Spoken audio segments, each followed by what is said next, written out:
So one of the things I notice in some golfers is that in their downswing, when they're coming down, they're lifting their back toe up very early, before, maybe a little bit before um, you start to bring your hands down to your back pockets, which means you're coming up with a little bit of early extension. And if you can feel weight in these toes in your downswing, you're not shifting your weight properly. And if it's too much in your toes, you just have so much weight forward that you really can't shift your weight properly to get a proper turn.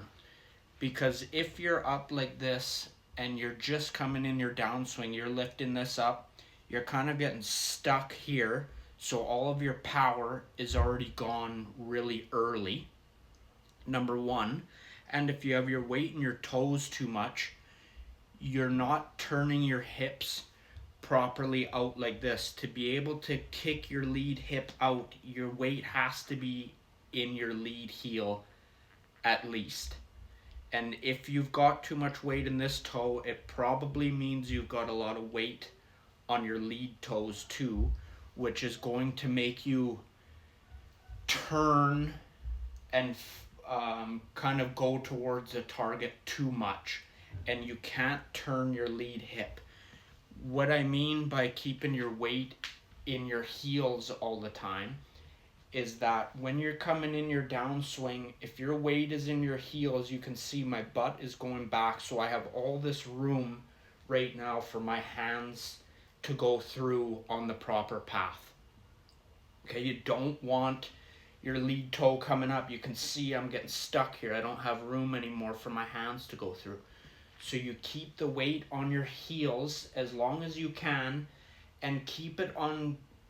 You are shifting your weight into your lead leg. It's about maybe 10 to 20% on your back leg through contact, but you're doing that so that you can keep your hips and your butt out of the way, so that your hands can come through, and then you are going to turn at impact.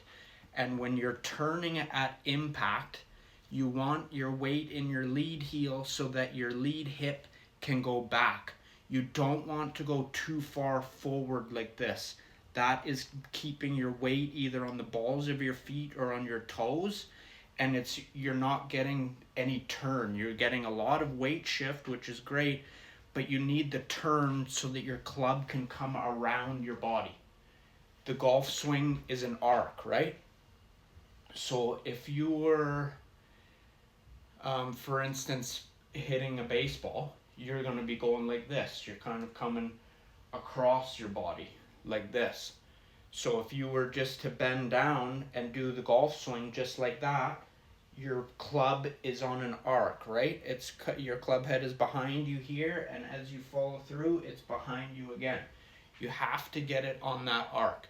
You can't be going on the arc in your backswing and then your follow through, the club head is in front of your body. You're not getting any turn, any rotation, and that's part of your golf swing. That's part of your power and speed, is the proper turn at the end. Okay, so try keeping your weight on your heels. You're going to come up in your downswing. Right now, your weight is on the inside of your back foot in your heel.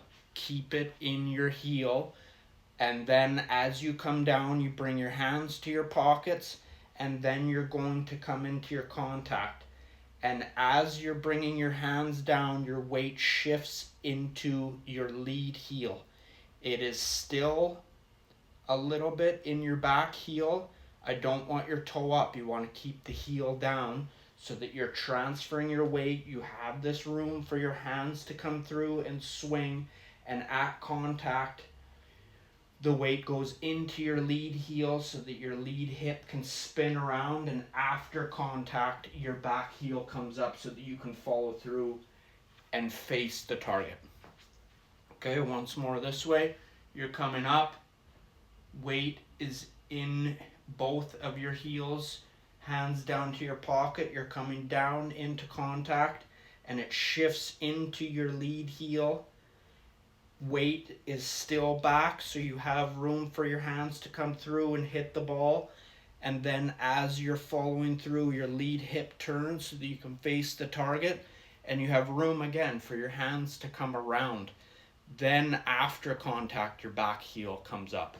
And this way you're nice and balanced. I can stay in this position. If you have your weight on your toes, you're going to fall forward after you hit the ball, and you're just losing speed and power. You're losing your compression, especially on your irons. Even in a driver, it's important to keep your weight in your heels. You need that room, like I say, for your hands to come through here. At address, when you're addressing the ball, you're not standing like this, right? You're standing more over, and you can see your hands have room to go through here. Okay, you got to keep that room through the downswing. Don't lift your toe or your heel up. Sorry, you can see you're going to get stuck there. And most of the time, if you are lifting your toe up, you're bringing your hips forward. You think you're getting speed and power, but the only thing you're doing when you're doing that is all of your speed and power is already gone way back here, way before you get to the ball. So if you are hitting the ball back here, that's great, but you're not. The ball is always here or a little bit forward. So you want to keep that weight, keep that swing going through the ball. Not before the ball, through the ball. Okay? Keep giving me all the support. Shares and likes are awesome. I appreciate it very much. And we'll make another one soon.